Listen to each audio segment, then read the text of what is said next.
America, and we just need to get back to that. Regular consumer, I think, will start to feel this trickle down, but for now and for me, it's already here. I'd really like to see some movement on fossil fuels, drilling in our own oil, getting our own supplies. Our retirement assets have taken a hit right when I'm thinking about retiring. I don't know what I'm going to do now. I anticipate some growing pains. This is not going to be quick. I am eager to see what can happen over the coming years. So Reuters interviewed all of these Trump voters, and what you're seeing here is a product of misinformation, right, coming to fruition.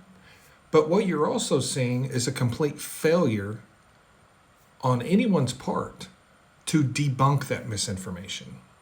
This was the Democrats' largest failure during the Biden administration, was making no effort to debunk the misinformation that the right was putting out about what was going on in this country, because they had their own narrative to push. Like the part where the gentleman says, I would like to see some movement in oil. Why does he think we weren't producing any oil? Because the Republicans told him we weren't producing any oil. And did the Democrats come out and fight that misinformation? No. Joe Biden's response to that was, they're not drilling, even though rig counts had doubled by the time he said they're not drilling. Even though we produced more oil under the Biden administration than any country had ever produced in the entire world in history. But Democrats were making excuses instead of telling the truth.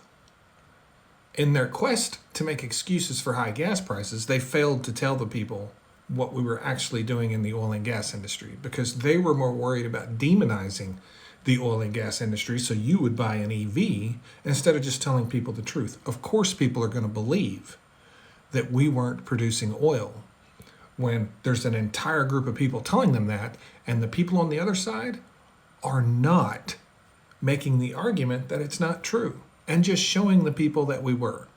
So why wouldn't they believe it?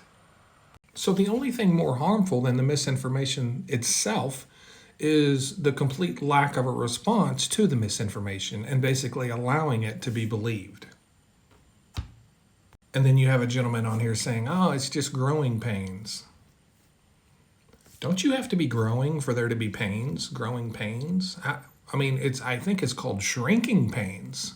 Yeah, we're in shrinking pains because our economy is literally shrinking before our eyes, as are our retirement plans and everything else. I have seen little to no effort in this country by our politicians to debunk all of the misinformation that floats around on a daily basis. They're too busy with their own narratives and their own look at me type narratives. Sometimes the biggest disasters aren't the disasters themselves. It's the people that allow the disasters to happen with their incompetence.